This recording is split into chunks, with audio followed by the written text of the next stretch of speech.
Another amazing guest here on the Flying Coach podcast, maybe the most anticipated episode of the entire summer session. The tweets that we get asking when we're getting this guy on that I just have to be quiet and not respond to because I know everyone wants to hear the dynamic between my co-host Sean McVay and our guest today. Sean, who do we have on as the guest for this episode? Head coach of the San Francisco 49ers, Kyle Shanahan, former boss of mine who he was hard on me, but you know what? I got a lot better, loved working with Kyle, and really he's had a huge influence on the way that I see the game, and Kyle is another added name to a really good guest list, but he's special. I appreciate you taking the time, Kyle. Thank you, dude. I appreciate it, man. You're already looking too much media to me, but you look way comfortable with your headset, your microphone. I can't believe your hair is still perfect with that headset on. I don't know how you got to blow dry that. I do use probably too much gel, but you know what? Consistency is the truest measurement of performance, as we like to say. I'm consistently throwing about half of my gel in my hair, and I'm going through a lot of bottles every week. It's good. Kyle, let's go back in time. I mean, you were the offensive coordinator. Your father is the head coach of the Washington football team. It was named something different than, we'll say, the football team for now. And they hire this precocious 20-something quality control coach who he hired he hired.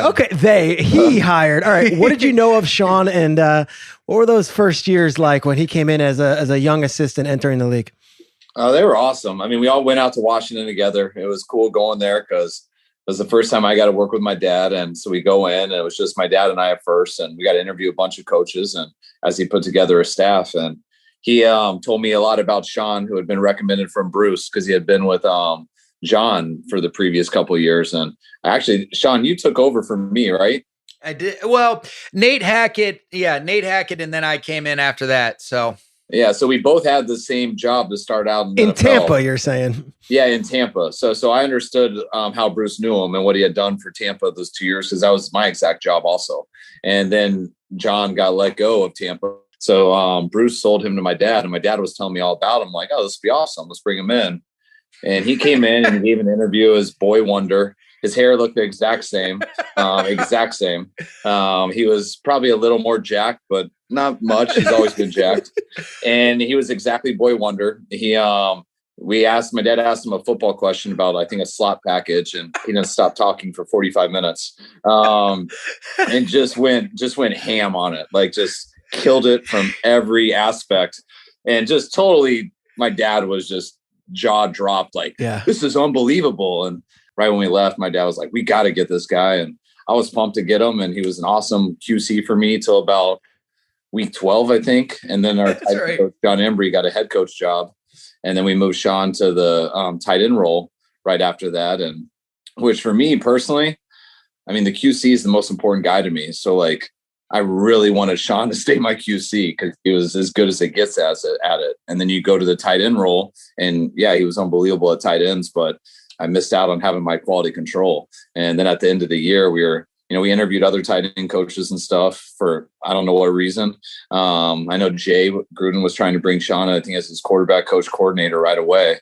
And I didn't know how the league worked much then. So I didn't even know you could block anyone. I was just like, damn, we can't do that.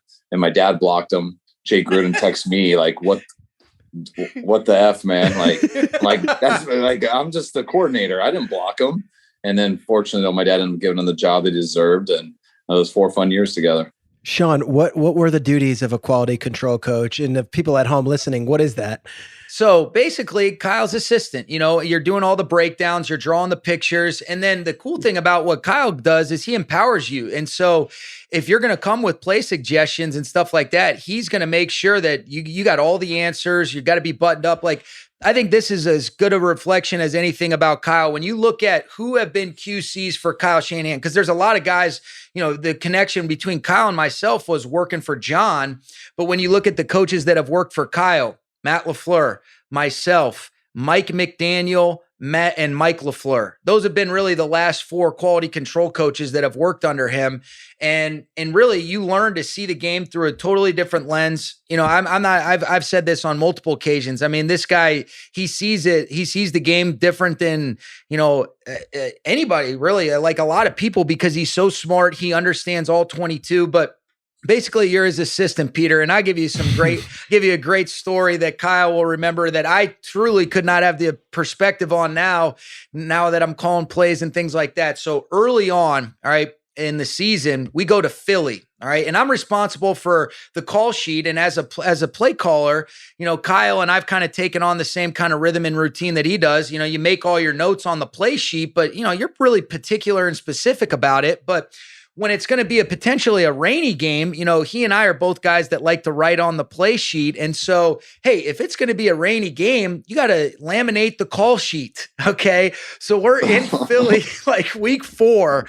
All right. Well, hey, nobody gave me the memo. Matt was the quality control coach before. They just said, hey, you got to laminate Kyle's call sheet before if there's a threat for rain. Well, what he didn't tell me was make a copy of the original, laminate the extra copy. And so then if it does rain, then you got the equipment guy, hey, here you go, we're ready to deal.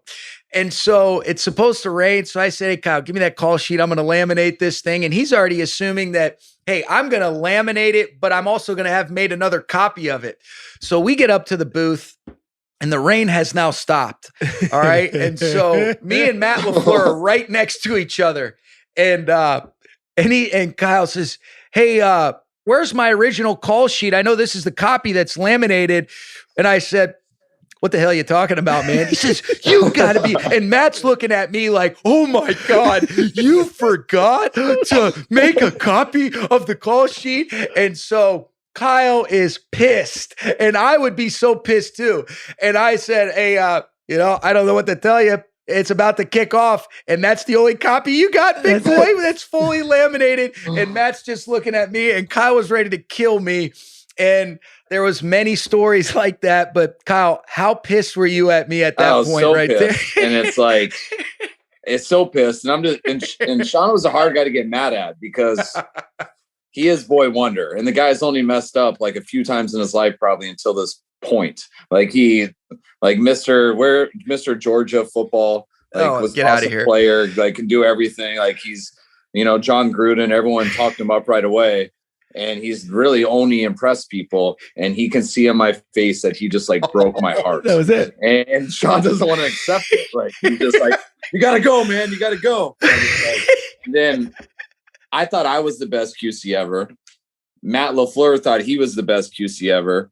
And then Sean's thinking he is. So there's a line of all 3 of us who have done it within the previous 6 years. And we're just sitting there just shaking our head at each other for not being as good as the other one was. And Matt's up there like, I can't believe you did that. And I'm downstairs like, I would never do this. And Sean's like, you guys are messed up, man. You just got to deal with it. And I'm like, hey, we got to move on, man.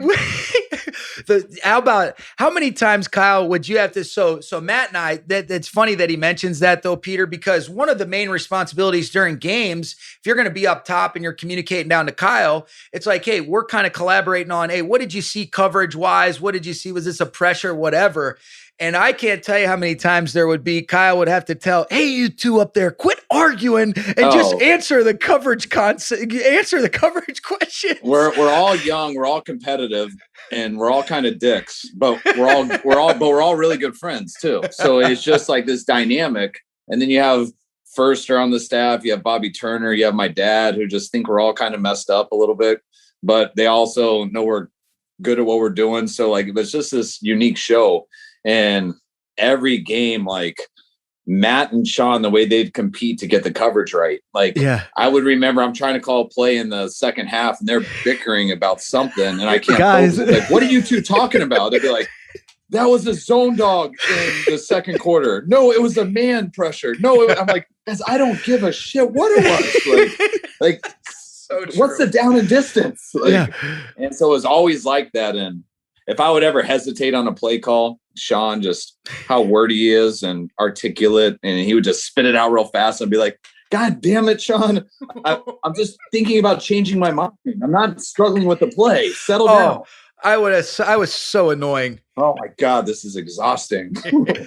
But we were like that to each other for 4 straight years. And I know it helped all of us. Yeah, it really did. I mean, there was a standard, and we had it was a healthy competitiveness though, Peter, and it started with Kyle, where the way that he worked at it, and I think we can all attest to this. He talks about it a lot. If you listen to this stuff, whether it's growing up around the game, the things that you don't realize you subconsciously pick up with the way that his dad would operate, and then when he went to Tampa, I think the one thing that he always talked about to me that had a huge influence on how I approach things is, hey, you want to know offense and be an expert, but then make sure you spend some time understanding the other side of the ball and being around guys like Monty Kiffin, Rod Marinelli, Mike Tomlin, Raheem Morris, Joe Barry's. I mean, he sat in those meetings and he always told me how instrumental that was in his growth and development. And I think that's why you see how successful he is, and the way that he sees the game is very different than a lot of people. And that's where he rightfully gets all the credit that comes his way on that front. Kyle, I think it is kind of cool that, you're Mike Shanahan's son, who is one of the greatest offensive coaches of all time, one of the greatest head coaches of all time too. But I look at your resume, you spent time with Kubiak, you spent time with Gruden. You made it almost deliberate to not just go and work for your father and do it that way. You wanted to get experiences outside of just working for your pops until you were already well down the line of your coaching career when you joined him there. Was that by intentional design to say, hey, I need to learn from other people and I don't want to be labeled as just the coach's son? Yeah, I mean, I think so. I think growing up a coach's son, and I mean, my dad wasn't a head coach until I was in high school. After my freshman year, my dad became a head coach, and my senior in high school, the Broncos won the Super Bowl. So I remember making the basketball team as a sophomore year and going into the cafeteria, and every guy who didn't make it just sitting there just saying I only made it because of my dad and stuff like that. So I always kind of had that chip on my shoulder, and that's how it was for me trying to play in college and just stuff like that. And I always wanted to prove to people I could do it. And then it was always harder though playing. And then when I got into the coaching tree, it was a lot easier. I felt a little more talented at it and stuff, as opposed to playing. And then I remember telling my dad, because I'm close to my dad and I always respected him so much, how badly I didn't want to coach with him. But I remember him saying to me, hey, Kyle, if you ever want to coach with me, it doesn't matter how good you are. You got to go pay your dues and do it with other people or players and stuff won't respect you. And so that really stuck with me. Was my biggest thing I went to UCLA at first and went to Tampa, then to Houston. And it was when my dad got fired that threw me off so much. I didn't expect him to get fired from Denver. And when he did, I was like, all right, I've been coordinator. I've been in this league for 6 years now. And if he ever comes back, I'm going to coach with him because it's more than just that. And when he came back to Washington, I didn't expect it to be a year later, but it was a year later. And then I committed to it, and lots of tough times in Washington. That it wasn't all fun, but nothing I would ever take back. It helped my career so much. It helped my relationship with my dad. It wasn't always good just because we were going through tough times, but when you go through tough times with people, it makes you stronger. And that's what was cool about it. And I like to say we weathered the storm. I was always a little more bitter about it than my dad, just because you're so passionate and about your family and stuff. And I just felt like that was towards the end of my dad's career. And I hated that it ended that way. But now when I look back on it, it was kind of cool how it happened. He started, and my dad gave me a huge opportunity. He gave Sean one. He gave LaFleur one, McDaniel, all these people. And it was a cool starting to where, we only had one winning year there, but all 4 years I think were huge on my career. I know they were on Sean's, and we learned a ton while we were there. Yeah, no, that perspective is everything. That's the one thing, Peter, that Kyle's talking about, that I think the further you step away from it, the more you can appreciate it, because, where he's coming from is that, hey, this is my dad who has a legacy. He's a Hall of Fame coach, and you're going to do everything you can to continue to help him establish, maintain, and continue to build on that. And because Kyle, they were one of the top offenses in the league for a couple years when he's coming off calling plays for Houston. Sure. He had the pick of his litter in terms of other opportunities, but he comes there with his dad. And I think that those experiences that we had, when you start to build it, then you end up having to totally change the narrative on how you want to operate philosophically, but you're figuring it out. You figure out a way to basically lead the league in rushing, totally change the approach. I mean, there's a lot of things that Kyle and his dad did and that we collectively did as a staff, that those experiences, we all draw on it. When you watch our tape and stuff, you're still pulling from those things. And I know for me personally, the last couple years, especially when we're in these roles, Kyle, that we both have probably a totally different perspective, is the tough times are really when people separate themselves. And you've always said that for a long time. And I think that's what's beginning to become more and more obvious to me, is that that's what the really good ones do. And that's why, when we've talked over the years at navigating through, whether it's injuries or what we did in Washington, those things, you wouldn't change it, because that's what shapes the perspective and where we are today. And God, man, there was a lot of good times that we had there, even though we didn't always get the results we wanted. But I know we got a lot better as coaches collectively. That's for sure. No, it was cool having all this together. And you think like it was a good balance of both, like I was saying earlier, with the older and the young, and it's that young arrogance that kind of pushes each other and stuff. But then you got the older guys who have been through it all, who are directing us a little bit. And I think it made us all so much better. And I look at so many coaches in the league now, and that's what helped me so much, though. Cause my first 2 years as a coordinator in Houston, we had so much success, at least numbers wise. We didn't make the playoffs, but our offense had done really well. And you think of what affects you personally and your family and stuff. You're like, all right, I can do this. And then you go to other situations and you're like, oh my God, why doesn't this work the exact same way? And you get thrown into that and you have to adjust. And that's where I feel like going from Houston to Washington, how different every one of those years were. I mean, our offenses would have to change every year based off who our quarterback was. And then when I left to go to Cleveland, which was totally different, then Atlanta, which is totally different. And my years in San Francisco have been totally different. But when you go through some of that stuff, you realize like, you don't need to label anything, whether it was good or bad. Like, it's just an experience. And do you want to coach or do you not? And that's what was hard when you're younger. Like, you expect it to all be good. And you're like, oh my God, then I'm looking to my dad's legacy, stuff like that, stuff that used to mean a lot to me growing up. And then you get into it and you're like, oh my God, that stuff can all be ruined. Okay, there's a whole nother reason why I want to do this. It isn't about that. It's actually because that sucks. And I'm actually stressed about that. Well, let me just let that go. All right, I really actually love football. I actually like coaching, and I do want to adjust and figure this stuff out. And hopefully it'll work out for me. And if it doesn't, you live with it. But like, it took me, I had to go to Washington to I feel like that took my ego out of the game. And for better or for worse, growing up with a dad who had been fired, who had moved a lot, and always believing in my dad. And then finally him winning the Super Bowl my senior year in high school and my freshman year in college. I'm like, see, I knew he was the man. Like, everyone believes about their dad, but it came true to me. And then like to lose that, like to see him struggle in Washington was just like, oh, it was hard on me. And then after a few years, I'm like, you know what? It's not that hard on me. That's actually not why I want to do this. Like, I know my dad was a man regardless of what happens. I just want to get as good as I can. And hopefully it provides the life for my family that it did for me. And hopefully I go through some cool experiences that a lot of people wish they could, that I'm going to make sure I enjoy it. That's such good perspective, Sean. We'll talk about, the actual, but like you've always said it, that you lost the Super Bowl and it still haunts you and all this stuff, but like almost you would never give that experience away for anything. It's almost similar to what Kyle's saying, that, hey, you think that you're doing it for one thing, but then you realize along the way that there's other drivers too. And a lot of it's just the joy of the game. Yeah. And I'll tell you what though, too. And Kyle and I have talked a lot about this, and one of the things that, and it's just with respect, and we both are competitors and things like that. But when we get a chance to connect, whether it's at the combine or even just talking ball, you can always appreciate that. But there's a real peace that comes with when you really do get to that place where you're saying, you know what? I am secure enough with myself to not worry about the outside in approach. And getting to that, because like I'll say it and you're saying, all right, you're aware of it, but actually getting to that place where when you're in the midst of it, you can really live the things that you're saying.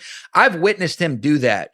And I don't think that I truly appreciated until you go through some of the scars that this job gives everybody, where you can handle it the right way and get the right perspective and really know that, hey, man, it's about the people that care about you unconditionally. It's about living your life with the values that you want and being at peace with knowing like, hey, man, I'm going to do the best I can, and I'm not going to worry about all the other things that sometimes are out of our control. And it's one thing to say it, it's another thing to live it. And like Kyle's been doing that for a long time now, but those are the things that he would always talk to me about, even in Washington when we were going through some things, and then when we've kept in touch over the years, that you can feel it's real. Like that's the thing that really stands out to me, that everybody will say about Kyle. You know, he gets all this credit, and rightfully so, for being such an amazing mind of the game. But when you really listen to the Richard Shermans, the Trent Williams, the guys that really know what it's about, the Robert Salehs, you know, they talk about the consistent, authentic, you know, approach of being able to tell guys, hey, I'm going to keep it real with you, and I'm going to push you because I care about you. And I think that's a tremendous quality that is something that, you know, he does a great job of. And I really, I respect the heck out of it. I'll go back to Kyle now. You're this incredible offensive coordinator in Atlanta, and all these different teams are talking about you being a head coach. And San Francisco is coming off a situation where I think it went Harbaugh, Tom Sula, Chip Kelly, year. They've blew out the front office. They've got to hire a new GM.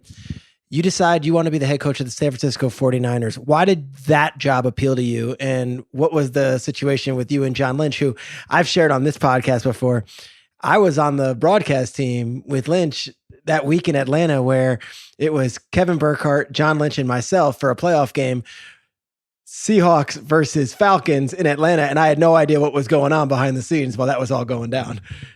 No, it was an interesting time. And I mean, San Francisco wasn't my first choice on paper, like before it. Like it wasn't, I had 4 interviews, and it was during the playoffs, and it's those, you get 2 weeks to prepare, and then you get 2 days off as a coaching staff. And those 2 days are really to see your family and stuff, because you're in this grind that's not going to end. And I ended up doing it with, and we were having a snowstorm in Atlanta, so it was crazy. But so I had to post up in this apartment building that's by Flowery Branch, and just wait for these interviews. And I almost canceled one just because I was so exhausted. And I almost canceled San Francisco. Wow. And the reason being, it had nothing to do with San Francisco. It was just my whole goal. My goal in life is to be a head coach and stay a head coach. It wasn't just to become one and say I got there. And so watching my dad's career, watching stuff that I thought was important, you know, I was never going to go anywhere without an established quarterback, where we knew that was the plan. And that's what I felt like, no matter what, because you never know how an organization is until you get in there, until you go through some tough times. And if you have a good quarterback, one of those top 5 guys, then you can survive anything. So that was always my goal, is to wait till I had a good enough year and got an opportunity with that. And so I don't want to be tempted on anything wrong. I mean, you get so excited for the chance to be a head coach that a lot of guys will accept anything, which I just had learned, and I had watched my dad the hard way. Like, that's not what my goal was. And so when I looked at San Francisco, I was nervous because they didn't have that set up, and they had changed coaches 3 years in a row. And, you know, their offense was ranked 31st. Their defense was ranked 32nd. It wasn't the best situation. But when I sat there, you know, I had just interviewed, I did Jacksonville, just finished Jacksonville. I needed to take, and I was setting all the stuff up for my Denver interview that was going to be Saturday morning, and it took me about an hour, and I had about 30 minutes before Jet and Prague were going to get there.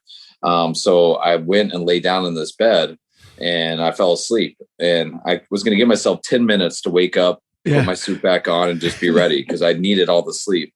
And I heard their doors shut from outside my thing. They were downstairs, and I'm just in my boxers in bed with my hair all messed up. Luckily, I'm on the 3rd floor, so they have to walk up. Like, I soak my hair, put my suit on. As they're banging on the door, I'm trying to fix my tie, and I just open it up, and I was like, all right, let's go. And we do the interview, and it was just so real. Like, there was nothing that, I wasn't like trying so hard to get the job. Yeah. They weren't trying hard to sell me. We were just talking, and I told him all the issues I thought that there was, and stuff I was worried about. Jed told me where he thought they were, where he wanted to be. We talked a lot about, we had a connection because, you know, my dad was the coach there when his uncle was the owner. And, you know, I was a ball boy there from 6th grade to 9th grade. And that's last time I was with the Niners was when Steve Young won the Super Bowl. And I was always the ball boy there. And I always remember my dad, that based everything with his 3 years with the Niners, was everything that he based his philosophy off with the Broncos. That's why he turned down the job when Pat offered it to him after 2 years. And he said no, because he didn't think Pat was quite ready. He didn't want to have guys have their own room on the road. He didn't want to bring in and pay for breakfast, dinner, and lunch. He just didn't want to do it like the Niners did, who just did it so first class. And then, I think he ended up hiring Wade. They had 2 years, and then Pat came to my dad and offered him, say, hey, I want to do it the exact same way as the Niners. I want it first class. Like, we want to take care of these players. And he went, and that's all I learned. So to hear all the stuff from Jed, telling me all the stuff that my dad told me growing up, like why the Niners are like the Niners, why the Yankees are like the Yankees, what a difference between a first class organization is and everyone else, how there's only about 5 teams in the league. And this changes year to year, but this is what he told me growing up, that are actually really trying to win. And that's all that matters, is winning. Other people are just trying to survive. And that's what he learned with the Niners. And to hear that from Jed, and for me to say all the problems I had and what I didn't like about the job, and to watch it not faze him and to actually make us connect more, it was awesome. And I remember going home that night, and my wife asking me which one I liked the most. I'm like, actually, the Niners is the only one I really feel good about. And it shocked her, because you know how I talked the morning before. Yeah. And she's like, what about quarterback? What about the players? What about where are we at? I'm like, yeah, that's probably what I said, but I believe in the people. I believed in Jed. I believed in meeting with Parag, and I said everything that I believe in, and it almost looked like it inspired him. It didn't turn him off. So let's see. And I remember telling our agent, my agent at the time, what I wanted for the job. And I had like 5 things, but I wanted to make sure that I was able to help decide on the GM. I was able to get a certain amount of years, just so everything that they told me was actually on paper too. Like, it wasn't, I couldn't get tricked, because you don't know people at the time. Of course. And my agent, I remember saying to me, like, well, you're not going to get all that. You're not going to get that. And I was just like, well, no, then it's not a good job. That's what you think. Yeah. If I can't get that, it's not a good job. So I don't want it if it's not that. And then he called back 5 minutes later laughing. He's like, oh my God, Jed said it was cool. And I was like, that's why it's a good job. That's why I got to take this. And that's why I did. And it took some time, and we were able to get Jimmy in. We were able to build our team the right way. I know he's had some of the things the last couple of years, but like we got there, and we did it the right way. And I think it's totally because of everything Jed told me before I accepted the job has been the exact same ever since, and even stronger. How'd you get Lynch to come out of the booth and join you? I didn't. He called me, and that was as random as could be, because everyone thinks Lynch and I had this huge relationship. We didn't. I got to Tampa Bay like 2 weeks before they had decided they were going to move on from him. So I was there at Tampa, but he was never coming in the building. And he ended up signing with my dad's team. So my dad got to know him I think they were together 2 years, but we didn't really know each other that well, just mutual friends. And he would do my games a lot. So we would talk X's and O's. And I want to say he would know better. I don't know if it was the week before the Seattle game or the week after, but he called me on like a Monday, where he texted me. It was like, hey, I got a couple things to run by you. No big deal. Hit me up whenever. And as you kind of know, Sean knows, like, I'm not the best with that stuff. Hit me up whenever might mean 3 years later.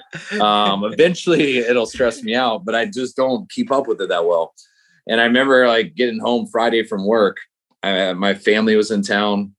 One of my buddies from high school. And I was just trying to spend my Friday afternoon, because that's the only time you kind of get in the season. And I remember hanging out with him. I was like, oh man, I still haven't called Lynch back. I don't know what he wants there. Let me go upstairs and call him. I'll come back down. And I went up and talked to him. He's like, Kyle, I know this is crazy.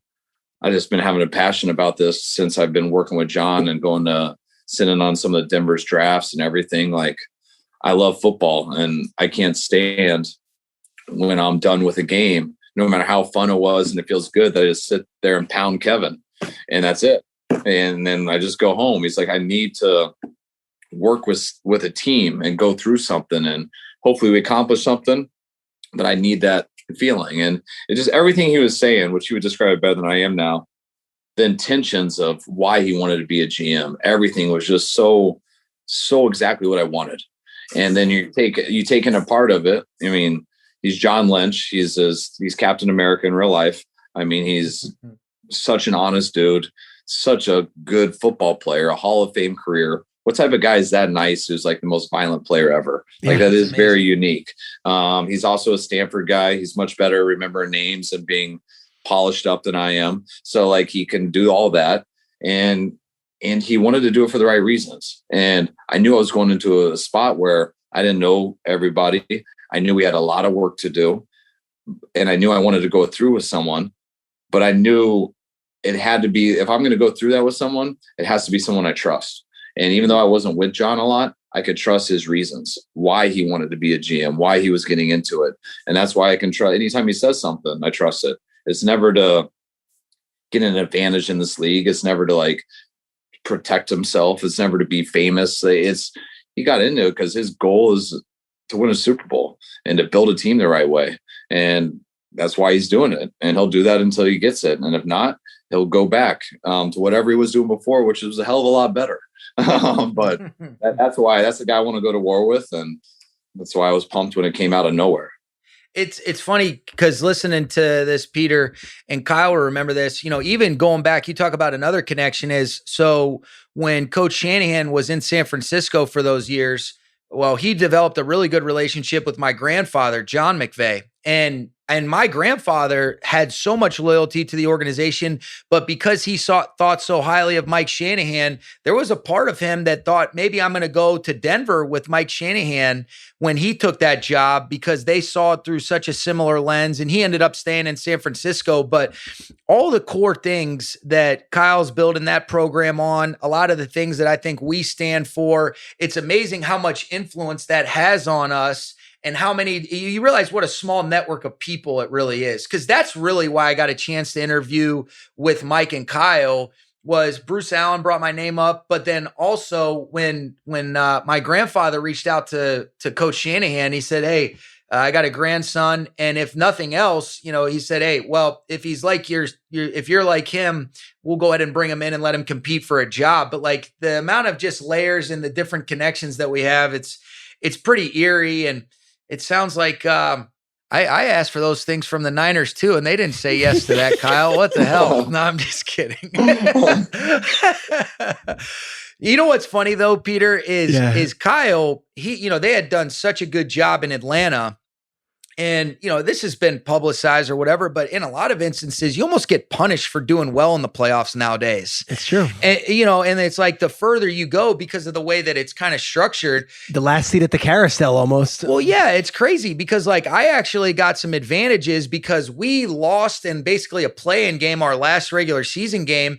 And so when you get hired, while Kyle, it was semantics where he kind of knew he was going to be the Niners head coach, but you couldn't officially announce it. And he's focused on winning a Super Bowl.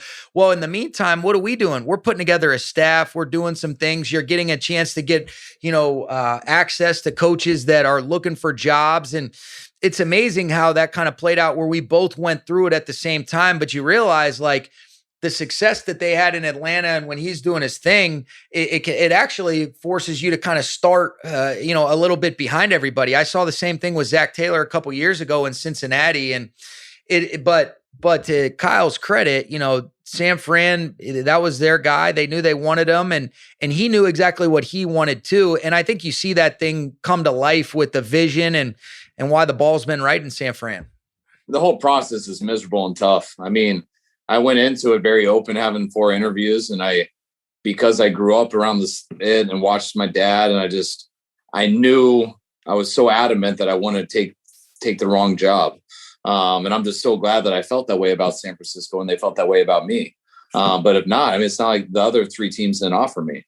So if San Francisco wouldn't have, or if I wouldn't have felt that way, I wouldn't have gotten a job. And who knows what happens the next year, So that's why it's a tough league. And that's why a lot of people, as soon as you get that opportunity, sometimes you never want to look back because that opportunity doesn't always come again. But there's a very fine line. That opportunity comes and you're in a bad situation and it might only be 1 year. And just because of that, you'll never get it again. So that's why I watch guys go through the same stuff. And I watched my dad go through it and work out, and I watched it not work out in Washington. And that's some of the stuff I've learned, that God, I have so much respect for coaches and people like my dad, people like Belichick, people like Sean. But you got to realize that they're also fortunate. Like not everything's going to play out that way always. And you got to believe in yourself. You got to believe in the people around you, but you can't just be obsessed with the results. Yes. All I think about is winning a Super Bowl. And trust me, I don't need to sit here and tell you how much that eats at me, but you can't make decisions just chasing that, because The business isn't just guaranteed. It's a team sport. There's 53 people on the team. There's 22 moving objects, and there's a lot of variables. What did you think when you saw that we traded for Stafford? You don't want to get me started, dude. That was frustrating. I was in Cabo. I was watching it all. I had never studied Stafford that So wait, hard. you were actually in Cabo when we the were wrong down hotel. in Cabo? Oh, yeah. So At the wrong hotel, Kyle. So hey, I'm just glad he wasn't staying at El Dorado. I remember looking through it because everyone was telling me it was a possibility. And Stafford's the man. I studied him hard coming out of college, and you always just play against him, so you know how good he is. But to know he might be available and to spend 2 weeks really watching him, Sean, yeah, he's better than I had realized. I mean, he was the man, and he's actually underrated to me. So I know how good of a guy he got. I know how good he is at play action. I know how smart he is. Not only does he just have a big arm, but he's got touch and he knows where to go with the ball. So I was trying to get involved in it. Someone who had knowledge on this situation. I remember us talking to Condon, to everyone to find out when it was happening. And I remember Saturday, I was so stressed out. And finally we talked to someone. It was like 7 at night. And they're like, no, nothing's happening at the earliest till tomorrow. So you can finish your night. So I'm like, all right, I'm done. Put my phone down. Talk to Mandy. I'm like, all right, let's go out to dinner. Let's have some drinks. A half an hour later, my buddy calls me. He's like, I'm just telling you, if you want Stafford, you need to get a hold of him right now. Yep. And I'm like, what do you mean? I'm like, no, we just talk to people. Like, I can sleep on this. We'll talk to him tomorrow. I'm just telling you, you need to talk to him right now. And it totally, I knew it. And then like 10 minutes later, it was all over.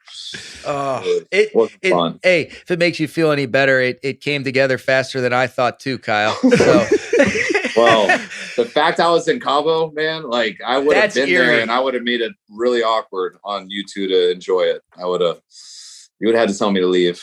Sean, what was your reaction when I guess it was Halloween week a couple of years ago, it comes out that they get Jimmy Garoppolo for a 2nd-round pick, and your NFC West rival suddenly went from having a questionable quarterback situation for a year and a half to having a guy who's been learning under Tom Brady for all these years? Well, I think the difference in that situation... We were 0-9 at the time. Sean didn't give a damn. Well, once I started seeing what you guys looked like with him at the switch and you calling plays, I thought, oh boy. But you know, it's funny, Kyle. So, because, so much, this is the one thing, Peter, that, and Kyle and I have talked so much about it, is there's a commitment to a philosophy, because like everybody wants to talk about, marrying the run and the pass, but like, are you really committed to a system and then having some agility within that system week in and week out? And they've definitely done such a good job of this. And we talked to Troy Aikman about this, Kyle, and I'd be interested to get your perspective because you obviously have thought about this stuff a lot, and so much of what we've talked about has influenced the way that, that I see the game and people I've been around. Like if you were to say at just the quarterback position in general, because a lot of the things you're talking about with Matthew, I felt the same way. Like I've heard you say this before, like at some point you're going to have to drop back, exhaust the progression, navigate a rush, understand how to straighten up problems. And I think that's one of the things that separates. That's one of the things Matthew does a lot better than I even realized, being able to change his arm slot to touch, the things like that. Like if you were to say, all right, these are the things that really separate it, even though there's different genres of guys playing at a high level, like what is that in your mind, from the quarterback position in particular? And there's so much that goes into it. That's why it's so hard to evaluate. Cause like, you don't want to lose people with the words you say. Like, I'd love to say, yeah, you got to be smart. You got to be able to process it. But I also know, man, if you go in there and you try to think about stuff, you have no chance to play. You got to be in the zone. You got to have a clear mind. You got to have a low blood pressure or heart rate to really just play the right way. That's to me, like when you watch guys like Kobe, you watch guys like Dirk, like they get in that zone. And you watch quarterbacks, like you can't get too high or too low. And that's the hard thing that you can't really test with how people talk. The biggest thing, you got to have the right arm. Like if you can't make the throws in this league, it'll catch up with you. And there's different variants of that. Like, yeah, you can have the strongest arm in the world, but guys who have the strongest arm usually don't throw with anticipation because they never had to. But how strong is it? Elway didn't throw with as good of an anticipation as some people, but he had one of the strongest arms ever, so he didn't need to. He could just sit and wait till it got in. My biggest thing with guys is, can you play in that pocket and keep your eyes down the field? And that's really hard. for a lot of guys who've been running around their whole life. I mean, I played quarterback my whole life until my freshman year in high school. And when I played quarterback, and I'm not the best athlete, but on my Pop Warner teams, I feel like I was one of the better ones. And when I got back on a pass, I was running around out of that pocket, trying to turn it into an off-schedule play like most people I saw.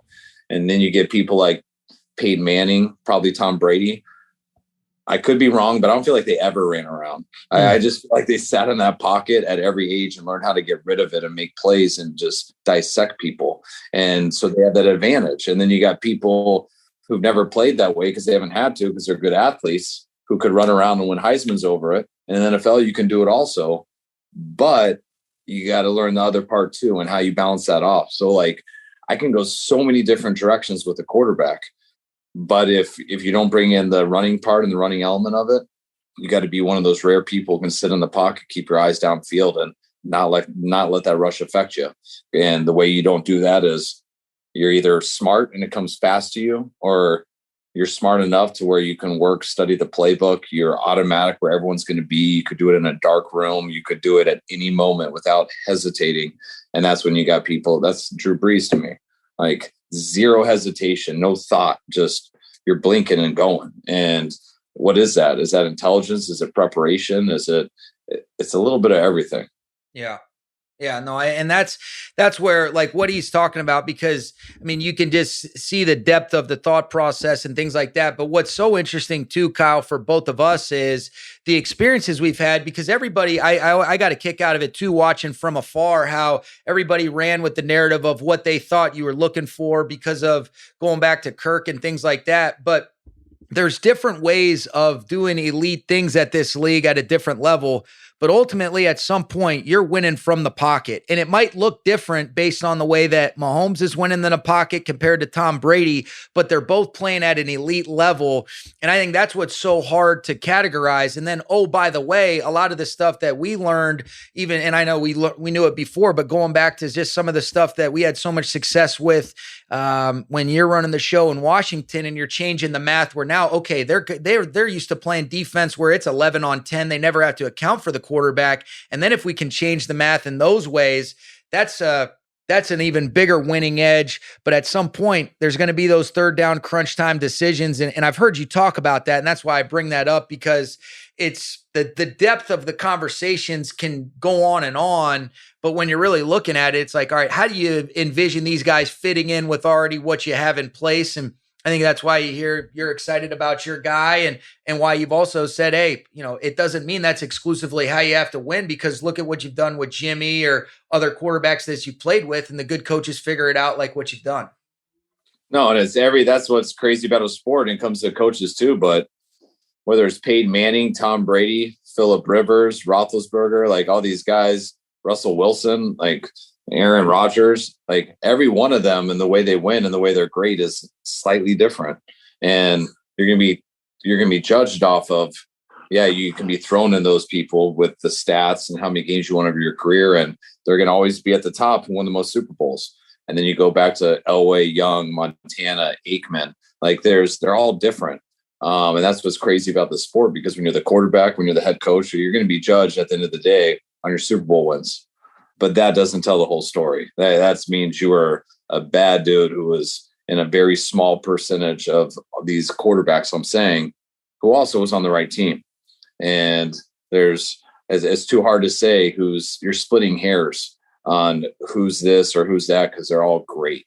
And it's just, people don't get how hard it is to do just those names I mentioned and the stuff that goes into it. And I might be lesser in this way and stronger in another way. And how do you overcompensate that? And there's so many ways to do it, whether it's with your legs, whether it's with your preparation, your arm, it doesn't matter. It's infinite.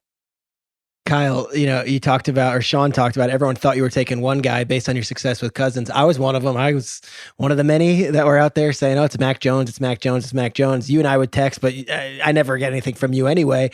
But I thought I had a pretty good read on this thing, honestly, knowing all the people in the organization, and candidly, for the listeners of this podcast, I used to work with John Lynch. I'm friendly with Jed York. I know Kyle well enough where he shoots me straight for the most part. And I wasn't one of the guys saying, oh, it's definitely going to be Mac Jones. I just thought reading the tea leaves, it would be. And then it is Trey Lance. Looking back at it now, several months removed, were you even paying attention to what all the media people were saying? Because it wasn't just me. Chris Sims, you've known since college, and he was saying it was going to be Mac Jones. Like, at any point were you like, wow, we really got everybody on this one? Or does that stuff so secondary to your thinking that who gives a shit what the media guys are saying? And if he says no, he's lying. He knew he had everybody. Until it was set in stone, and when I could sit back and be like, I'm not changing. And I could actually watch. That's when I was like, holy cow, this has gotten out of control.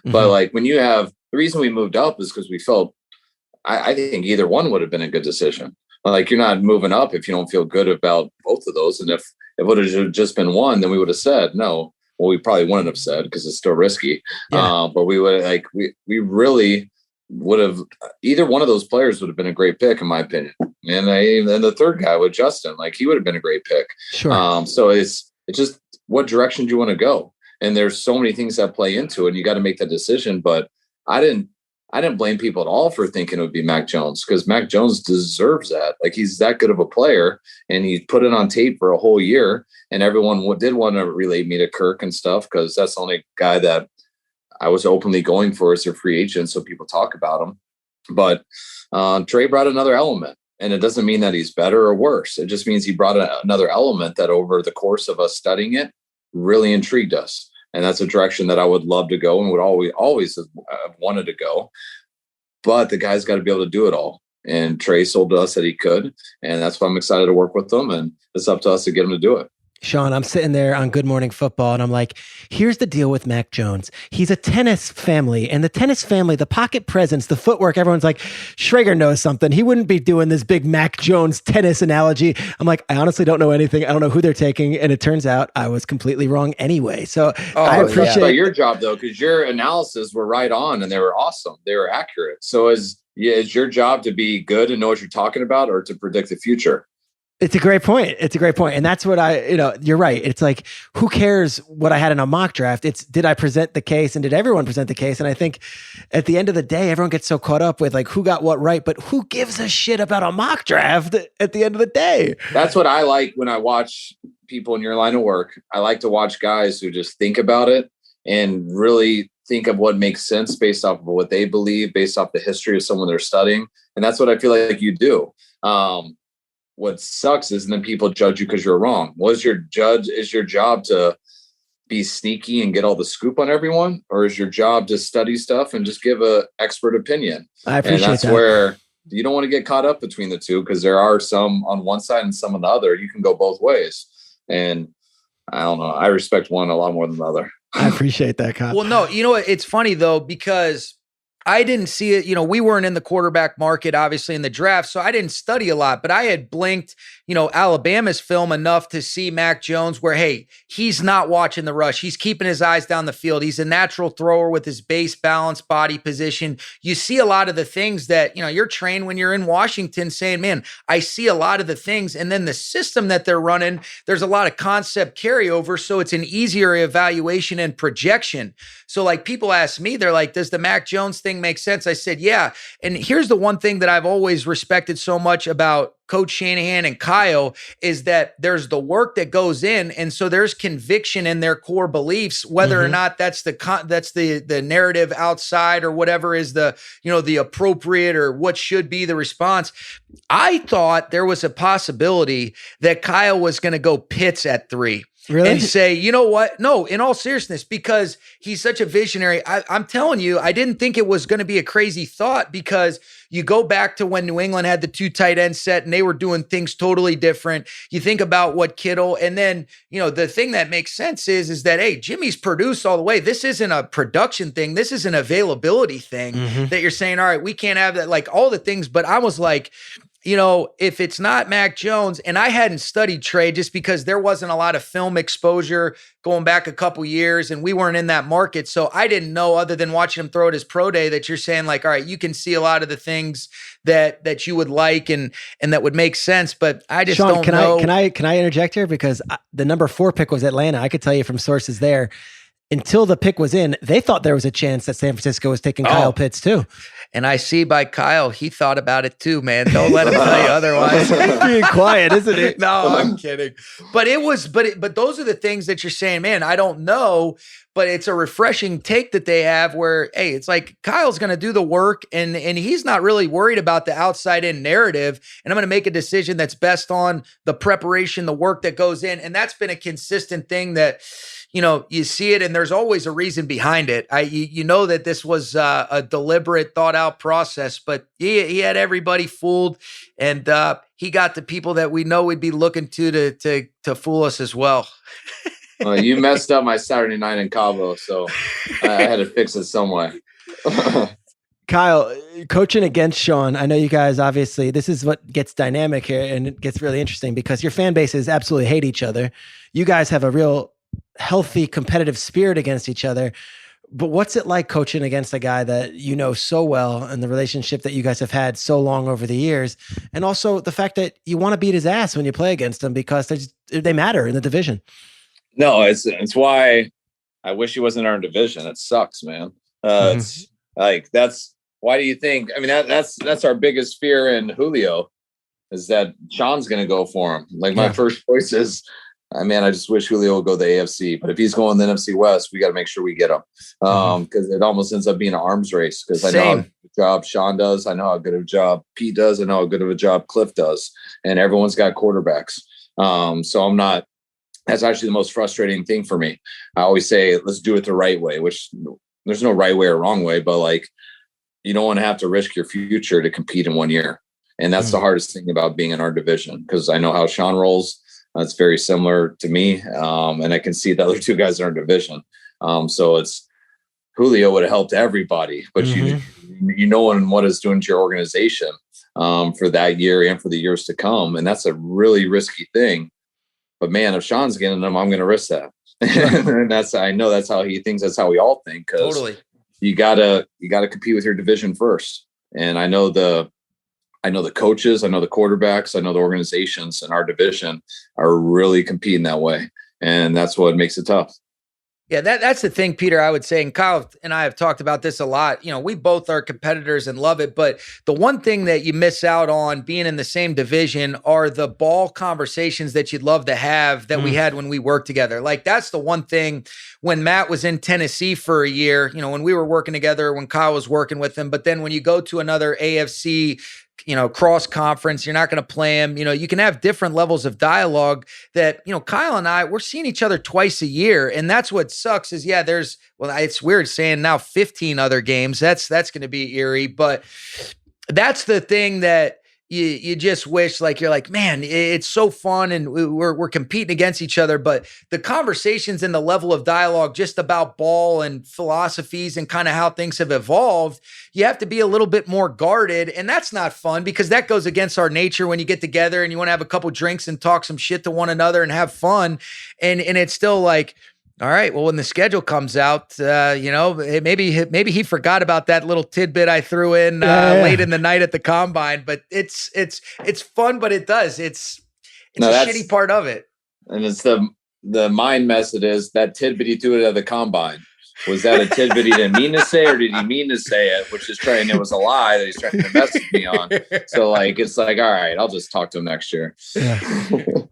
One of the things we do on the show, Kyle, it's so good and so fun, is that Sean opens up his playbook and is a bit vulnerable and maybe goes into some plays that he, I don't know, Sean, would you say regret? More than regret, Peter. Yes, there's been a lot of regrettable moments. What is a play that you say, hey, you've been calling games for a long time now. What's one of those moments where you're saying, why would I do that? Oh, I have so many of those, man. See, me and you both. But you always know the why at the moment. Then after you just want to kill yourself over it. It's like, it would have been so easy not to do that. But you get caught up it's not caught up in the moment, and it's caught up guessing what the other team's going to do. Yeah. And you want to finish people. I mean, everyone talks about us, not us, talks about me throwing it too much in the Super Bowl with the Falcons. But I we ran it more in the first. I mean, we ran it more in the second half than we did in the first half. It was about not having the ball. But I will say, I sat there so long and watched Tom Brady just pick us apart and go 34, 36 or whatever he did. And I remember saying, if we get this ball back, I'm not waiting. We got to go. And we hit this big, Julio caught that huge oh my God, play on the sidelines where it was just like, oh my God, Julio is unstoppable. And we ran the ball and it got to 2nd and 10. The last time I was down there, it was 2nd and 10. I ran the ball and they stuffed us and got us to 3rd and 11. Yet we also had a holding call on it and it knocked us back out of field goal range. So we threw it to Julio. He caught that. I ran it the next play, got to 2nd and 10. And I was like, I'm going right to Julio. And I called a play to totally go to Julio. Right when we snapped it, the coverage took it away. So it was the wrong call. And I wish we didn't take a sack, but no one was open and we ended up taking a sack. And right then I was like, oh my God, why did I just try to end it? Mm-hmm. Like, and that got at me because it was like, I knew because it was a buildup for an hour of watching Tom. I'm like, man, I just tried to end it. I think I was thinking right, because who the hell is not going to Julio Jones right now? And oh my God, now we're not. And I got to throw the ball to get back to field goal range. And so the next play I threw the ball. It was a 5-yard out to Mohamed Sanu, caught it, turned up the field for a 12-yard gain, back in field goal range. But they called a holding on our left tackle and Jake Matthews on Chris Long, which wasn't even close to the holding that happened on every 3rd down in the Super Bowl that 2 years later. But it got called that day. So I had to deal with it. And then you got to live with it the rest of your life. And it's just, those are the things. And you don't get a chance. Like, it's not like, no, and Kyle, you can't always answer and be like, but it comes down to one play. And that's why I've always said, like, yeah, I wish I called a different call on that one play. I don't want to go to the final everything. You're down, you get into 2 minutes, you throw the ball 6 plays straight, but like that one right there. And because I think it would have been different. But you know what, though? Here's the thing, though. In that sequence, what nobody talks enough about was what you just said on 3rd down, where you throw a quick choice route to Sanu, which is the right call. We kick a field goal. Game's probably over if we don't get the holding call. And like the one thing that I would say as well is like part of what is what I think gives us the ability to be good at what we do is we're playing to win games instead of afraid to lose it. And that's a mindset that's true to who you are. It didn't work out. Like, I love how, whether you agree or disagree, everybody wants to talk about, when they end up throwing it with it's Seattle versus the Patriots. Well, what nobody wants to talk about is they go goal line defense. You're going to have an unblocked defender at the point of attack. Could Marshawn Lynch run the guy over? Yeah, maybe so. But also, what's a much more sound? Let's run a 2-man pick rub versus a 0 coverage. And that's a high percentage. And that's a smart design right there. It just didn't work out in terms of the execution and how it plays out. But I love how it's always the revisionist history. But to your point, Kyle, the thought process is sound. And that's where it's like, hey, as a play caller, we've got to sacrifice sometimes the results for a sound thinking. Now, I don't know if I've always had the sound thinking on some of my things where you get excited, but that to me is a sequence that I think is overlooked in terms of, all right, well, let's really dive down into it. Everybody's got all the answers and no accountability. Let's really talk about the whys behind it. And then let's see how you feel after that. Well, that's something I really try to pride myself on that. And it does, sometimes it can be stupid, but I'm going to make the call based off of your preparation and what you're paid to do. That's my job. So I'm going to make it off of what we've done, what's going on, what the fronts are, the coverages, the players, everything. It's not going to be ever based off of, this is probably a little risky to do this. I totally believe it's right, but I'm not going to do it because it's risky perception wise, and this could get me blamed. And that's stuff that you could say that, but if you haven't been through it and you haven't really thought about it, human nature will take over. And your nerves will, and you'll totally just try to survive. And that's not what you want from a play caller. That's not what you want from a leader. That's not what you want from anyone in that situation. You want someone who prepares and is going to do what they think is best, and they have a clear mind with that. And that's why at least we're sitting there in our clothes with a walkie-talkie doing it, instead of like as an NFL quarterback in the heat of battle in a pocket with these guys pass rushing us. That's why I go back to quarterbacks very similar. But you got to have that confidence, that preparation, that clear mind to where you do what's right, even though it doesn't always work, over nerves and perception. it's amazing because, you hear the 28-3 and you've heard it and you don't want to talk about it and it's enough, but you would never hear anyone say, yeah, but the Jake Matthews holding call was bullshit. And it's not part of the narrative. And it's unfortunate. Sean, I look at you guys, everyone talks about the pass interference, the NFC Championship game with Nicole Roby-Coleman. I always would say Jared Goff was down 13-0 in the Superdome and came back and found a way to get to overtime. And Drew Brees got the ball first and over. Do we give no credit to what the Rams did that day? But that's just the narrative. And I guess as you guys, as coaches, you can't fight the media. You can't fight the public perception. You just got to eat it and know in your hearts that, hey, we know what we know. Yeah. And I think like what Kyle's been talking about is there comes a peace of mind when you get to a certain point where you're saying like, if I had a why, then I can go to bed at night knowing that, hey, I competed to the best of my ability and I let my preparation dictate those pressure decisions that occur inevitably in Super Bowls and NFC championships and things like that. And as long as you have that, then that's where you can accept it. It doesn't mean that you don't desire to have the different results. And both of us don't want to be sitting here right now having, we've been a part of 2 of the last 3 Super Bowls, but I just think all those perspectives shape you. And as long as you have a process that dictates and determines how you're making those decisions and it's sound and it's not scared, that's what you want. That's what you want from your quarterback, like he talked about. That's what you want from your leaders. And if you're not epitomizing that in our roles, it's not going to work out for you. Kyle, can I ask you about one of my favorite offensive attacks of any team in the last 20 years was the NFC Championship game, you against the Packers, and Garoppolo threw the ball 8 times. I think Raheem Mostert just scored another touchdown. Did you know going in that was the game plan, that we're just going to run the F out of the ball on this team, a team you already beat earlier in the season and against a head coach, Matt LaFleur, that you knew really well? That was the game plan. We didn't know it would go that extreme, but I mean, people forget, go back and watch that game. We went 3 and out. They stuffed us on the first drive. And it wasn't until I think a 3rd and 8 called a trap versus a pass blitz that got us going. But Raheem was on it. He was as good as there was at that time. And our whole O-line was moving with them, the way our receivers were blocking, and the way our defense was. You can stick with it and call a game that way, even though it takes a little time to get into when you have a defense like we did. And I knew the defense we had. So that whole year was a little different. I could always wait and be patient and knowing it was a matter of time, because usually our defense was that way. Now there's a couple games they weren't that way that year. It was versus New Orleans. Down in New Orleans was versus Sean the second time where we had to win in a shootout. And it was against Arizona also, where our offense had to kind of get away from just running it down people's throats because our defense wasn't the same that it had been the other 14 games.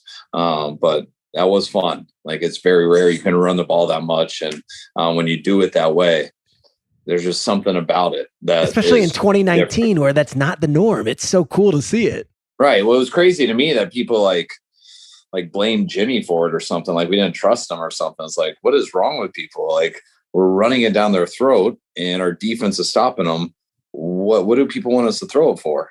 And so it just becomes a double-edged sword on both of that stuff. But that was one of the coolest games, and it led into the Super Bowl. And I thought we had all that momentum going, and it changed on a 3rd and 15. And that's why you got to finish it all the way to the end. Or we get a 7-game series, but that's probably never going to happen in football. Yeah, I know. It's so different, but it was that trap that Mostert hit, because it's a sound call where you're saying, all right, it got a chance for it to pop, but I'm in good field goal range right there. And then he goes down the left sideline. And it was those kind of games, though, they found a way to win in those crunch time moments and come through. I mean, you talk about the Arizona game. I still can't believe you got a good teaching reel of a 0 peel edge rusher and you get the choice on the in break to Wilson. I'm like, oh, man. When the only clips I have of that are teaching off a practice film. I cannot believe they got that. It was so cool because he was our choice runner and he was sick, and I called a timeout to put him in, and we were debating it because he hadn't been in for 2 quarters because he was sick. And I was like, am I putting the wrong pressure on this guy? And then I call a timeout and I'm watching him in the huddle out there doing high knees in the huddle, trying to get loose. I'm like, what am I doing? And then he came through though and won the game. Jeff Wilson. It was unbelievable, man. He had the guy leading the league in sacks peeling on him, and let's just break it inside. I said, golly, man. Sean, you've had those games. So I want to think the Dallas playoff game when you had Gurley and CJ Anderson rolling in it. It's nothing against the quarterback. It's just sometimes running the ball still works in the NFL. Yeah, no, to Kyle's point too. I mean, when you look at, you're playing to your strengths. At the end of the day, the number one goal is to win a game. And how do you figure it out? And that's what these best coaches do. They put all three phases together. They say, we have a plan and we're going to play to our strengths. And whether you win by 1 point or 45 points, there's no style points in this league, especially in the playoffs. And so when you look at other than points, it's about the turnovers, and they were so good defensively. Now, what I think one under the radar is they were also one of the best offenses in the league that year as well. Mm-hmm. They were a really strong team. They were good on in the kicking game as well. But when you look at 80% of the turnovers that occur, they're on pass downs. You're playing, if you can move the football efficiently up and down, and then when you've got Mostert where, oh, by the way, we're hitting explosives now and we're doing a bunch of different things. And then, I mean, that reverse reel that you guys had where you're faking your one back counter, the stutter, and hitting it to Deebo Samuel. I think he had like 4 carries on that for the year for like 30 yards a pop. It was a freaking joke. Yeah, that reverse reel is the best example of the NFL, though. We called 2019, the reverse reel is unbelievable. And It took me to about week 6 of 2020 to realize, all right, the league has studied this. They caught up calling these horrible plays. Is that right, Kyle? Like the coordinators they pick up on it, right? Yeah. When you get attention for success, it makes it a lot harder. And that's why I'll go back to like what started with us in Atlanta, the tension we got there, then what Sean did right away with the Rams, then the Matt LaFleur doing it, guys like Arthur Smith. After that, then us in San Francisco that year, like it makes the whole league kind of dabble in it. So it's not about like them knowing your secrets. It's about defenses practice against that a lot more because their offenses are doing it too. So it's not like, oh, hey, we just got to week 8 and we're playing the Rams and this is the first time we've seen it. No, the Rams have had success. That's why they saw it in training camp because their own offense does it because they studied it in the offseason. So like, that's the stuff that happens with the technology and the studying of everything. That's why like there's only so much you can do. And you got to coach it right. You got to keep up with it. You got to always try to put people in binds. And if there is a hole on their defense, whatever it is, you got to put your foot on their throat and keep going at that hole until they change that hole to open up another hole. And that's how you can simplify it a little bit. Because if not, everyone's just copying each other. Kyle, to wrap things up, we have asked every single guest this question, and I'm fascinated to hear yours answer on this. It's our last question. It's our last question for everyone. If there is a young coach, Pop Warner, high school, looking to get into this profession and make a career out of it, what would be your elevator speech, your piece of advice? And if you can get one takeaway from Kyle Shanahan, what would it be to that young coach? Go do something else. Is that right? I mean, don't laugh. Now that is a good one right there. It's so tough, and there's only 32 teams, and there's so many. It's so much bigger now than it was 30 years ago because of Good Morning America or whatever you do. Like Good Morning Football. It's a great show. You should really watch it. You'd love it.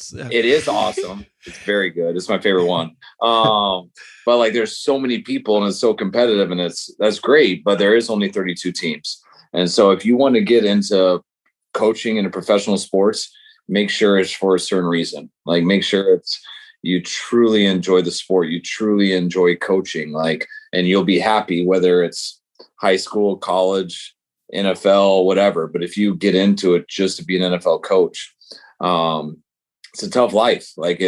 And it's awesome too. So I'm not trying to make it sound that way, but I mean, I just broke my record for the longest I've ever lived anymore. That was 5 years. That's in San Francisco. Wow. I know my dad got it with Denver, but I didn't move there until the freshman year in high school.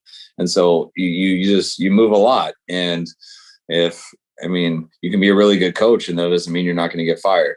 And one thing that I think was different for me growing up, there was 2 newspapers I had to read on Monday mornings after games. And I was always worried about the bad articles. Now it's not 2 newspapers. It's your phone every second. So don't get totally caught up in, hey, I want to be an NFL coach. I want to do this. Then I think you'll end up being unhappy. Get into it because I have a passion to help people. I love to teach. What do you want to teach? I'd love to teach sports because that's what I enjoy the most. And if you can go into all those things and you get into it for the right reasons, then go run with it and you'll see how high you go. But don't get into it just to be an NFL coach. Get into it because you want to coach. That's awesome, man. Yeah, well said. Kyle, thank you so much, man. You were awesome, dude. Seriously, it means a lot to both of us. Yeah, I enjoyed it, guys. It was fun. It was fun. All right, bro. All right, fellas. Talk to you guys later, man.